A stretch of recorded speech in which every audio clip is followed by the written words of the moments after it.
Chris. Hi, morning, Mary. How are you? Very good. Good. Very good. I'm Mary Marinville, and today I'm excited to be with Chris Sayre of Petty Ranch, and we are in Saticoy. Isn't it beautiful today? It's a nice day. It's really great. It's a great day. And we're right in the middle of his fig orchard, which is exciting because not too many growers grow figs in this area. You are the premier fig grower in the county, which is exciting. Tell us a little bit about your history and Petty Ranch. Okay, well, my family's been here for about 130 years. I'm the fifth generation. Wow. Yeah, fifth generation of my family to manage this ranch. And we've gone through all the stages of Ventura County agriculture, starting in the lima bean and sugar beet era. We've had walnuts, we've had oranges. Lemons are our primary crop here, but we started a few years ago with figs, which is kind of a new thing for the coastal California area, very popular around Fresno. But we're trying them out here a little bit closer to the ocean. Okay, great. So I love asking this question. I ask every farmer, what do you love about farming and agriculture? I mean, it's obviously in your DNA, being a fifth generation, so that must have something to do with it. But what do you love about it? Well, I think you're right. I think family tradition's a big part of it. I do enjoy the challenge. A lot of times you never really know what you're going to get. Every year is a little bit different. This year we've had unusual weather. It's causing the fruit to ripen early. It's causing the trees to grow differently. And so we're sort of always on our toes trying to anticipate what's happening next. And so that keeps it from getting boring. Yeah, so it's never boring. It's part of your family history. And you like a challenge, you said. Every farmer I talk to says, I like a challenge. So we appreciate you Absolutely. going to battle for us to make sure we have beautiful lemons and figs. So tell us about how many fig trees you have, all the different varieties, how many acres you grow on. So the whole ranch here is about 57 acres. Most of that's with lemons, some avocados. We've got 4 acres here of figs and 9 different varieties. How many different varieties? 9. 9. So tell us about those varieties and why did you choose those particular varieties? Well, part of the reason is we wanted to get a large number of varieties because we weren't really sure which ones were going to work well in the coastal environment. This tree, by the way, looks so healthy. Yeah, this is a white Genoa fig. Okay. It's one of the ones that has a pale green skin and a bright pink flesh when they're ripe. Okay. It's one of the later figs, so we won't find any that are ready today, but you can see there are a lot of them forming up. Okay. So this is an will do Italian nicely. variety? Yeah, exactly. So Italian, when I think of Italy, I think of semi-desert and dry, so that's why this one probably does so well here? Well, all figs are native to sort of the semi-arid Mediterranean climate. Chris, you said that this was a white Genoa. Can you talk to me about the maintenance of fig trees? And this looks so healthy. Talk to me a little bit about what you have to do to keep the tree so healthy. Absolutely. Fig trees are relatively low maintenance. They survive well on not a lot of water, not a lot of nutrient. They're native to a semi-arid climate. The biggest time consumer for fig trees for us is in pruning. These trees get pruned very heavily each year because they put out a lot of new growth, which is where all of your fruit comes up. Oh, I see. Yeah, right here. So you can see almost all of this back down to here is all new growth from when this tree was pruned over the winter. Great. So that takes a lot of time, as does harvesting all of this fruit. Because unlike lemons or avocados, which hold ripe on the tree for a while, figs, when they're ripe, are only good for 2, maybe 3 days tops. Only 2 to 3 days. You really have to pick them on a really regular basis. And then get them to the customer fast. Exactly. Yes. Yeah. I Really see you short walking turnaround into time. Paradise Pantry every once in a while carrying what looks like an egg carton of figs, because they're also, when they're ripe and soft, they're vulnerable. Yeah, they're a very fragile piece of fruit. And so it's really wonderful to be able to work with folks like the people at Paradise Pantry and some of our other chef and caterer customers who understand working with something that's that delicate. Right. So this is one variety, and you said you've got 8 others besides white Genoa. Can you name them? Sure. We have a variety called Osborne Prolific, Black Mission, Brown Turkey. We have the White Genoas here. We've got a variety called Peter's Honey Fig, which is sort of a golden interior fig with a really sort of a syrupy texture. That's why they call it a honey fig. We have Panache, which are the green and white striped ones. Oh, beautiful. And another one that's really just coming on for us this year is called Celestial, which is a really sweet but very small fig. And then the one we're most proud of is one that we call Harry. And that comes off of a 90-plus-year-old tree that's been on this ranch for a long, long time. There's nobody left in the family who remembers it not being there. So we really don't know the full story, but we believe it was planted by my great-grandfather, Harry Pardee. And while it's very similar to a Black Mission, it's just a little bit different, both in terms of its flavor and the nature of the fruit. And we think it might either be a very old strain of Black Mission, or it might be a variety just all of its own. Well, I would love to meet Harry, so when we're done here, can you take us over there? Absolutely. Okay, Absolutely. great. So you, with the caterers and chefs, like I keep noticing in magazines Sure. and social media and cookbooks and so on, that figs are such a delicacy, and people are really enjoying their taste. So which one do the caterers like to use? Is it just all of the varieties that you grow, or is there certain ones that they tend to go to? Or they've got different characteristics. So Paradise Pantry tends to use a lot of the brown turkey figs, which are the largest fig we have, and they like to do that wrapped in prosciutto. Oh my gosh. And then stuffed with some goat cheese. I could go for that right now. But then some of the others, the little tiny Celestials work well sliced and either candied or used in like a past appetizer. The White Genoas and I forgot another variety to mention, Desert King, which are the bright pink interior, which have a very fruity flavor. Those tend to be more popular in desserts. Okay. Well, there's nothing like on a hot summer day, some crisp Sauvignon Blanc, some figs, some prosciutto, some nuts. It's just, I absolutely love having figs in the summertime. It's just such a great food when it's hot out, and it just plain tastes good. So you talked about water when you talked about the maintenance, and every time I think I see you at a lot of different events and functions in the county, you're a very, very active farmer, which we all appreciate, because you're actually just fun to be around, not in addition to being smart and having a lot of knowledge about farming. But you talk about water a lot. Like every time I said, oh, I had to get up early to irrigate. How has your farming been affected by the lack of water?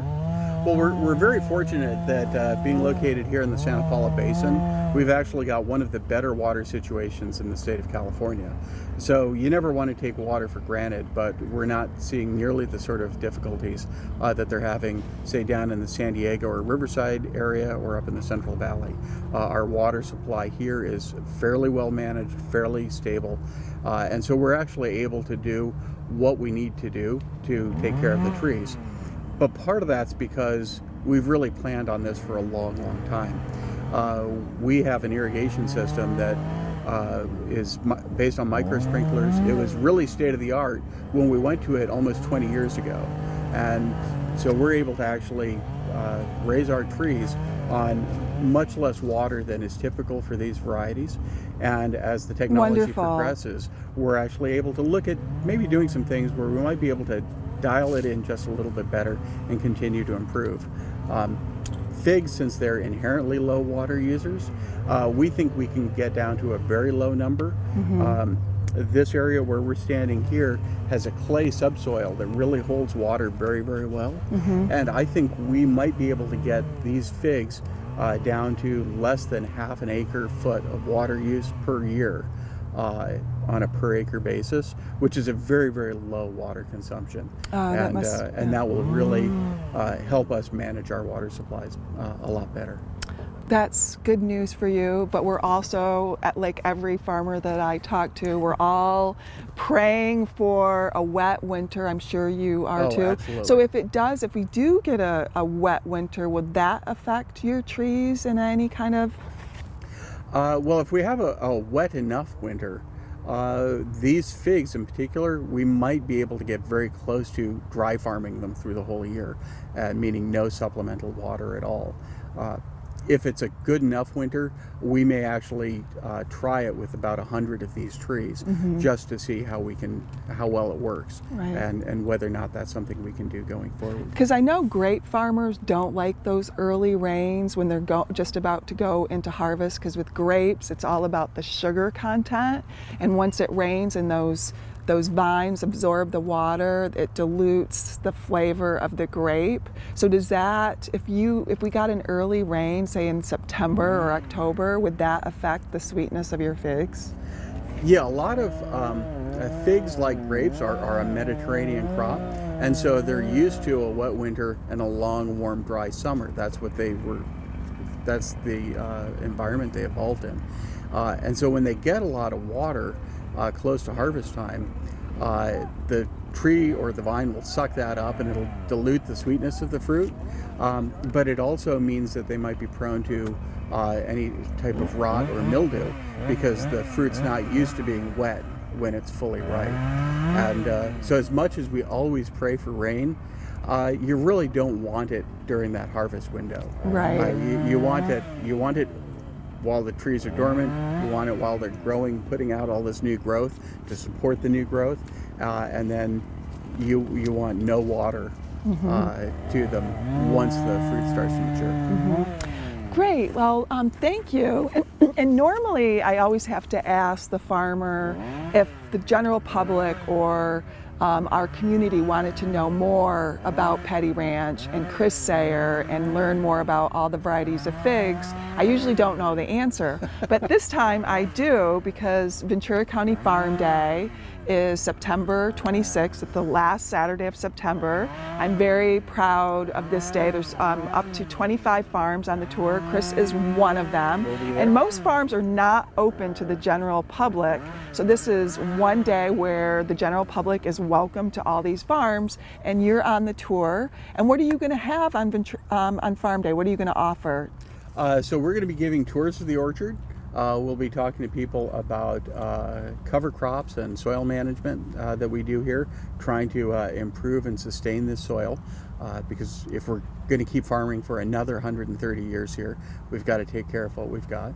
And then we'll have figs available for people who want to take a few home. Great. So people can purchase the figs and take some home. Yes, Wonderful. we will have them available. Wonderful. And the address for Ventura County Farm Day is venturacountyfarmday.com, so it's really easy. And do you have a website? I know you have a blog. Yeah, we focus primarily on social media. So Petty Ranch shows up either under Facebook, Instagram, or on Twitter. Okay. And then also some of my thoughts on agricultural issues in a broader sense are on our blog at Saticoy Roots. Wonderful. Saticoy Roots, that's right. I do read your blog. I'm a little behind. With fig season starting early, the writing kind of tapers off a little I know, bit. I'm a little behind on my newsletter as well. It's okay, Chris. We do as much as we can with the limited amount of time that we have. So thank you so much. Absolutely. I really appreciate this time. I know you're super busy, so thank you. And let's go over and meet Harry. Let's go see Harry. Let's go see Harry. Exactly. These are black-eyed peas. Are these black-eyed peas? No, we won't have many. Actually, it won't be enough to replace the seed we put in the ground. This is Harry? This is it. So this tree is at least 90 years old. Nobody in the family remembers this being planted. There's no one left from those days. So it's And in the world of figs, this is a huge tree. This is a pretty big tree. There's the they're the ornamental figs, like the big fig in downtown Ventura, but those aren't edible. They're the same family of trees. There's also one at Camarillo Ranch, I believe. I think so. Yeah. So there are a few of those around. They were popular trees. But this is a somewhere in the order of 90 plus, 90, 95 years old. We believe it was planted by my great grandfather, Harry Pardee, probably sometime in the mid 20s. And we for years actually thought of it as a black mission fig. But as we've gotten deeper into figs and started planting black missions that are coming from the nurseries themselves, we find that it's a little bit different than what you see on this tree. The fruit's a little different, both in terms of its flavor, shape, and color. The shape of the leaves is a little different. And what we think now is that this is either a very, very old strain of the black mission fig. Oh, interesting. Or it may be its own strain, its own varietal that had developed from, maybe being hybridized with other fig trees. And it may just have simply, grown here as a volunteer. Right away, what I notice is that the leaves are smaller on this one than they were, and that the figs are clustered where the other trees, they were separated out on the stalks. Yeah, no, part of that is that this tree actually grows in a more natural setting. This gets very little water. It's almost dry farmed. And so you don't have that sort of the same explosive growth. You don't have the huge leaves. The fruit that it produces is a little bit smaller. So this was always meant for family consumption. Exactly. And for years, we didn't do very much with it. It produced more than we could eat. And about 10 years ago, I happened to mention it one day to Tim Kilcoyne, who still had the sidecar in those days. And Tim said, absolutely, I'd love to try them out, bring me some. And so that first year, we supplied him with 130 pounds of figs just off this one tree. And his customers loved it. And Tim, he did fantastic things with them. And it made us realize, hey, there may be some opportunity here. And so that's when we started thinking about figs as another crop that might be part of our mix. And we started looking at other varieties. But this tree is still one of our favorites, and we've been working at actually growing new fig trees from cuttings of this tree, so that we'll have more of Harry's trees in the future. Oh, that's so wonderful. And because I can tell as soon as you told me about this tree that there's a lot of sentimental attachment to it. It's like part of your family in a way. Yeah, it is. I mean, over the years, we used to refer to it as Harry's tree. And then over the years, it just became Harry. Now it is just Harry. Shortened, and so now it is Harry. So it's the. And you said I could pick one? Yeah, absolutely. Is this a good one to pick? That one looks pretty good. Okay, so I'm going to try this. It looks absolutely delicious. What should you look for when you're picking a fig? So with it varies a little bit on the different varieties, but in all of them, they should start to get a little soft and yielding to the touch, not mushy, but they should definitely have a little bit of give. On a lot of the black skin varieties, when they have very, very thin skins, and you'll start to get these little tears in the skin as the fig plumps up and reaches full ripeness, and that's fine. The green skin varieties don't usually do that, but on black skins, you'll see those little, tears in the skin. So that's a good thing. And that means it's ready to eat? Ready to eat. Perfect. And then you'll feel it has a little weight to it. Right, density. Yeah, unlike most fruit that stay at a fairly stable weight, figs sort of puff up, but are empty right before they mature, and then they fill with water as they ripen. Well, this one looks absolutely amazing. I'm going to try it. Wow, it's amazing. Do you want half? Sure, thanks. So you probably see, compared to the other one we tried out in the orchard, which was a black mission, this is a little bit more of sort of an amber color than a red color on the interior. Yes. And it's, to my palate anyway, it's a little bit more complicated of a flavor. People a lot of times say they pick up a little bit of cinnamon or almost pepper in it. It's very subtle, as opposed to just being sort of sweet, which the other one has. So you're actually a fig connoisseur now. if you're picking up essence of cinnamon, and that's very interesting. Well, I mean, we're trying to learn what makes the different ones different, and Right. and we get the chance to talk with the chefs and caterers we work with. I mentioned the folks at Paradise Pantry, of course, Tim, Rachel Main. The folks at Seasons Catering. Wonderful. We've got a lot of folks that we've worked with, and it's always great to get their feedback as well, because they're the people who really know food. And so hearing what they have to say about the different varietals really helps inform us as farmers. Nice. And when you're tasting a hairy fig, Right. or one of Harry's figs, you're actually tasting the soil, you're tasting the amount of water that it got, you're tasting the earth and the ecosystem of Petty Ranch, not to mention the sentimental value the history of Petty Ranch. Well, thank you again, Chris. This was really wonderful and lovely, and I know I'll see you again soon. Very soon. Okay. Thanks. Take care. Thank you. Bye.